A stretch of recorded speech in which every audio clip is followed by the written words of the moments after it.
Alright, this is how to play Little Lords. So right here we have our board, then our cheat sheets for each character, red, blue, green, and black. And then we have our ability cards over here, buff cards in a pile over here. Make sure to shuffle these, and then a resource card.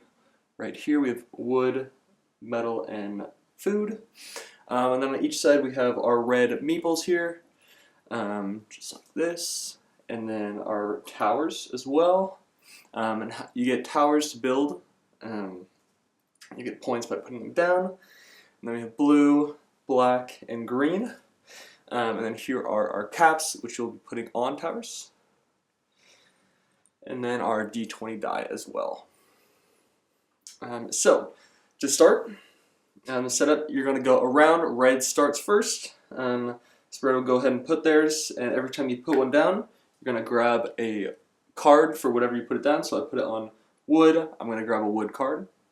And then you're going to go around. Every player is going to put theirs down. Here. And then you get the cards for every card that you put down. So say I put one here as well. Then I'll get food for this. And then we're just going to keep going around to where everybody puts 3 down. Except for red. Red is going to go with 4, because that is their special ability. So red will have 4 out on the board, and red will also get all 4 of the resources that they put their tiles on. And then after this, all the setup is complete for the game, and you're gonna begin. So each round you have 2 different actions. One is to move. So for all characters, you can only move 1 tile in any direction, any adjacent direction around you, except for blue. Blue is able to move up to 2 squares. So to start, we'll go red, we'll move 1 here. And then the standard basic action of the other move you have is to collect a resource. So for this, I move from here to here, and now I'm going to collect this resource. Additionally, I could have collected the resource first and then moved. That is also an option. And then you'll continue to do this through your entire turn. You're going to move and do an action, move and do an action, move and do an action. However, right here, this is where you're able to do a separate action. When you're 1 tile away from another player, you have multiple different actions you can go through. You can decide to steal. To steal, you would take 2 cards from whatever player you're stealing from, 2 random cards. So they'd show you your 2 resources. Sorry. They would take 2 random resources. They would show you their resource cards, and then you take 2 randomly. For that, you have to roll an 8 or above. So you take the D20 and roll for that. And if you rolled an 8 or above, you would successfully steal. And then to attack, you do the same thing, but you roll to attack. And an attack, you would need 13 to hit. So you'd roll a die, and if you do 13 or higher, you successfully attack, and this means that their meeple would then be laid on its side, or on its back. And when it's laid on its back, it means that it's inactive and can't move, can't do any actions anymore for their next turn. And additionally, when you roll for these, you have buff cards you can add. So this is Charm, so this will be an example for our next one. Say red is trying to charm here. The roll for a charm is 20. But say you have a buff +1 charm here, you're going to roll, and then if you roll a 19 or a 20, you'll successfully charm because I have the +1. Otherwise, if I didn't have this card, I would just have to hit 20. Alright. And then another possible action is revive. So say our red guy over here is downed. If we have another one of our red teammates right next to him, we can roll to revive. If you're right next to him, you can go, it's a 5 or above. So I rolled an 11, which means he successfully revived. He's not able to take any actions on that turn, but he will be back up for the next round. And additionally, say we have a teammate down like this. He was attacked and got downed, but we have nobody around him.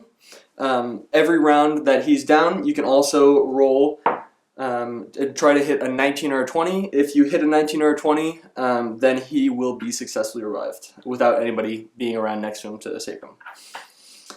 Alright, so that should do it for the actions. Now getting into each character's characteristics.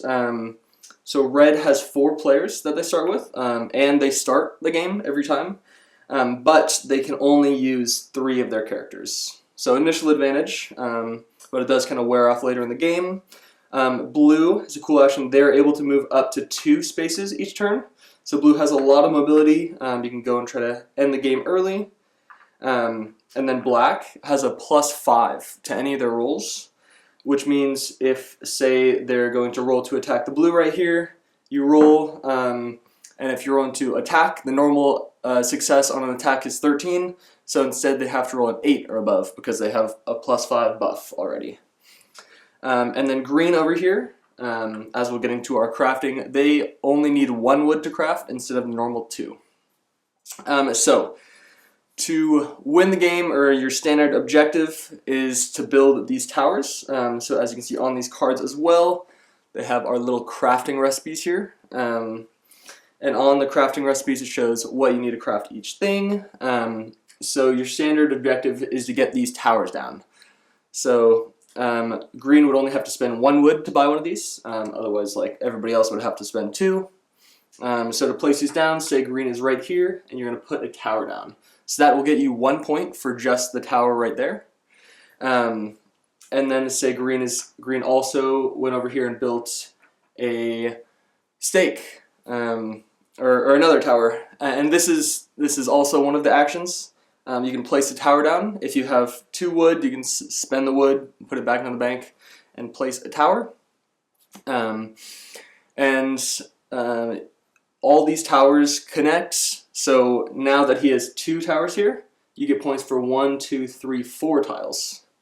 And then say if you were to build one here, it would be 1, 2, 3, 4, 5, 6, 7, 8, 9 tiles.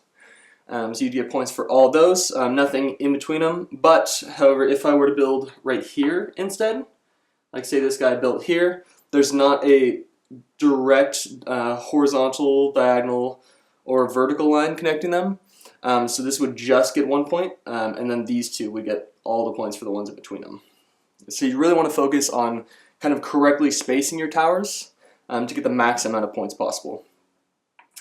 And then you also have the action when you're placing down a stake. If you also have 2 metal that you want to craft into a tower top, then you can place a stake down and a tower top at the same time. So the tower and the tower top. And the tower top protects stakes from being taken out of the ground. So normally, say a black player goes on this, they can use their action to remove a stake, to just take this out of the game. But, however, if this had a tower top, then black would instead need to roll an 11 or higher in order to take that out of the ground. So it's a lot tougher. And that just adds a bit of extra protection. Additionally, stakes grant you 1 victory point. Next, you can also craft buff cards. So if you spend 2 food, you'll be able to get a buff card, put these back into the bank, this will be a buff, and then we already went through this one. Oh, these aren't shuffled, but so you grab a buff card here, you get +1 attack, and then you can add this to your collection here, and they'll stack as well. So if you get 2 attacks, 2 +1 attacks, then it'll be +2 to your roll. So if you're attacking and you normally need a 13, instead you need an 11. So the buffs are pretty helpful in those situations. Additionally, you can get ability cards, and the ability cards are pretty powerful, and each one has their own specialty. This one is food poisoning. If you play at the start of your turn, opposing meeples on food tiles cannot take a movement action on their next turn, which means, like, say we're red here, then these 2 blues wouldn't, and that wouldn't. And a good way to kind of show this for the next round is place your meeple on the side. They have a little headrest right here. You can just put them sideways, and then other players will know once it gets to their turn. Additionally, every time you 2 take an action, you're going to want to put them on their side, as it will help show that you've gone through each guy, and then once you finished your turn, you can just flip them back up, and it should be all set there. Yeah, and then essentially You want to build as many towers as possible that are all connecting. Make sure players don't take you out while taking them out. And at the end of the game, you'll have a bunch of towers kind of pushed out like this. But to end the game, what you need to do is say, I'm red here. If I want to end the game, I need to make it to any of these tiles on the far edge. So anything here or here. Because I started here, I'm going on the opposite side. If I get to an opposite edge and I build a stake, or a tower, sorry. If I build a tower, get to the opposite edge, then I have the choice to call game. And when I call game, it means my turn is over, every other player gets one more turn, and then the game will end, and whoever has the most points at that point wins. In 3-player and 2-player, you would instead have to get to the opposite 4x4 corner. You can also try to play that in 4v4. It's up to you. And once the game ends like this, everybody will begin counting their pieces, see how many pieces are in between. But, for example, say blue has a tower here. If I'm red, I'm going to count all of the squares except for this. Additionally, if blue has, say, towers here and here, if I'm red, I won't count any of the ones in between because blue has that occupied. And then, additionally, for the final point scoring all at the end, you're going to count all your meeples as well. Every meeple is a point, as well as the space in between, and then say I have a tower top on one of my towers. That is an additional victory point. But if any of your meeples is downed, say you lost an attack and your meeple is down, that is -1 point. So with this little setup right here, I have towers from all sides, but I have a couple in the middle here, so we're going to go 1, 2, 3. Don't count these. 4. And then I have a tower top, so that's 5. And then 6, 7, 8 for my live guys. And then I have 1 that's downed, so that is going to be 7. Additionally, for charmed meeples, I don't think I explained that. If you charm somebody, so say I managed to roll a 20, because the DC to get a successful charm is 20. If I successfully charm this meeple, that means I will replace their meeple with one of mine, and you will have actions for that charmed meeple for the rest of the game. So it's a very powerful move, it's just very hard to hit. Black does have an advantage because they have the +5 buff, so that could be part of their strategy. And I may have missed some very small things, but I will go back in and we'll take some other videos as well. Now we're going to demonstrate strength in numbers.